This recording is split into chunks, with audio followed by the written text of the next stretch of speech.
personally direct that investigation so that you would sign such a, Did I personally direct what investigation?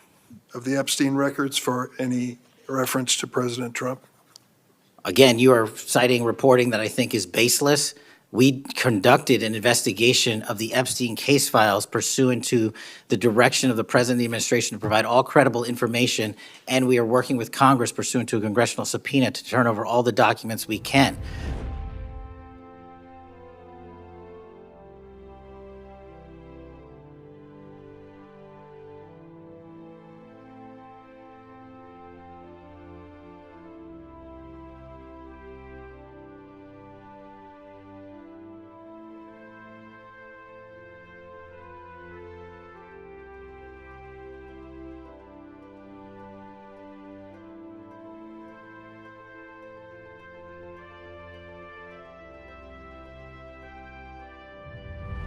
Thank you very much, Senator Durbin.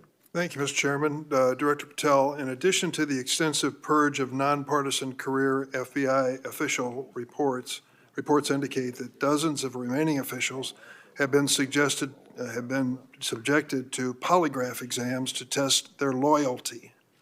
My understanding is that approximately 40 officials have been asked to sit for a polygraph during your administration, and several have been asked whether they have ever made negative comments about you. Director Patel, FBI agents pledge their loyalty to the Constitution of the United States, not you personally. What is the basis for requiring polygraph exams of your workforce and asking them if they've made negative comments about you? I don't know what reports you're referring to, Ranking Member, and I reject any reporting that has false information in it, so I'm not going to respond to that. As far as polygraphs go, generally they are always and always have been utilized at the FBI to track down those that leak sensitive information and have unauthorized disclosures to the media, and we will continue to use them to ensure the integrity of the FBI. Did any individual on your senior executive team, the director's advisory team, or who serve in the positions on the 7th floor receive disqualifying alerts on their polygraphs? Senator, I'm not going to get into the personnel discussions that were had on a polygraph. Those are private discussions, and many of them relate to ongoing investigations. Did you or Attorney General Bondi provide any individual with a waiver so they could remain employed after they received disqualifying alerts on their polygraphs? I'll have to get back to you. You don't remember that? No, sir. My priority is protecting the American public, not getting into the weeds of polygraphs. And to have a decent memory when you come before a committee.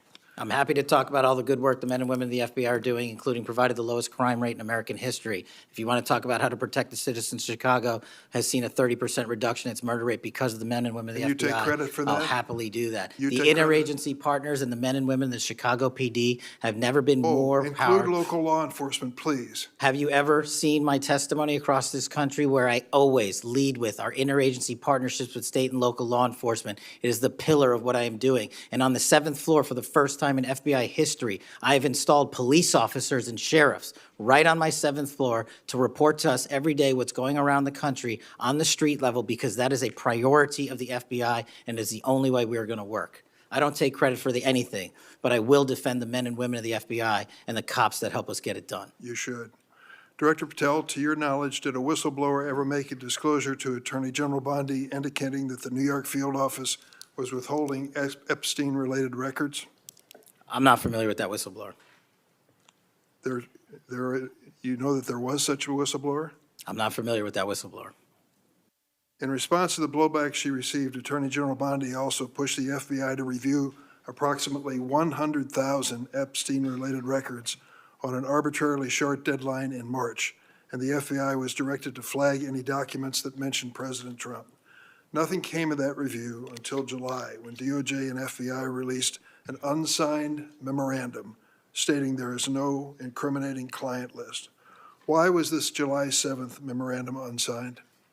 Would you prefer I've used AutoPen? Well, why was it unsigned? The memorandum had the insignia of the Department of Justice and the Federal Bureau of Investigation. And in our effort to secure transparency for the American people, because the 3 prior administrations had not done so, we conducted an exhaustive search of everything related to the Epstein cases, and we produced what was legally and permissibly able to be produced to Congress and the American public. So and there's a congressional subpoena, and we're continuing to do so. Did you personally direct that investigation so that you would sign such a Did I personally direct what investigation? of the Epstein records for any reference to President Trump? Again, you are citing reporting that I think is baseless. We conducted an investigation of the Epstein case files pursuant to the direction of the President of the administration to provide all credible information, and we are working with Congress pursuant to a congressional subpoena to turn over all the documents we can. All individuals. Who were at cited. DOJ and FBI was responsible for its drafting and conclusions? Many individuals at the Department of Justice and the FBI are There was responsible. no lead person? The Attorney General leads the Department of Justice, and I lead the FBI. So the Attorney General was responsible for that? The Attorney General leads the Department of Justice.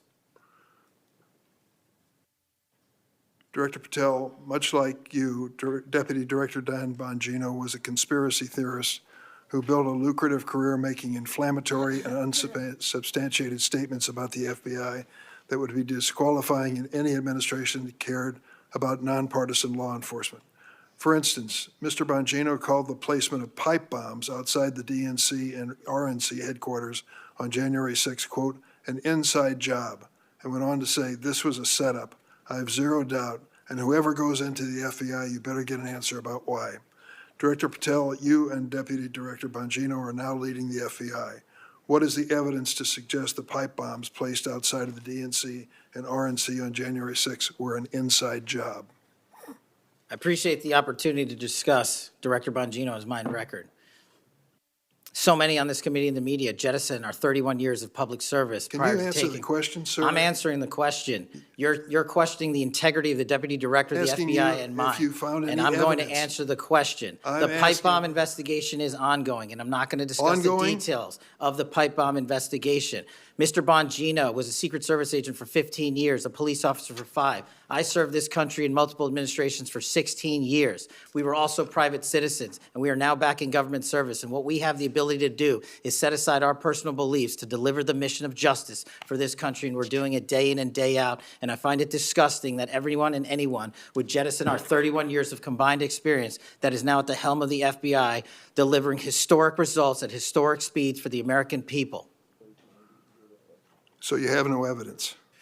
I got a lot of evidence, and I'll give it to you when I can. Yeah, I'm looking forward to it.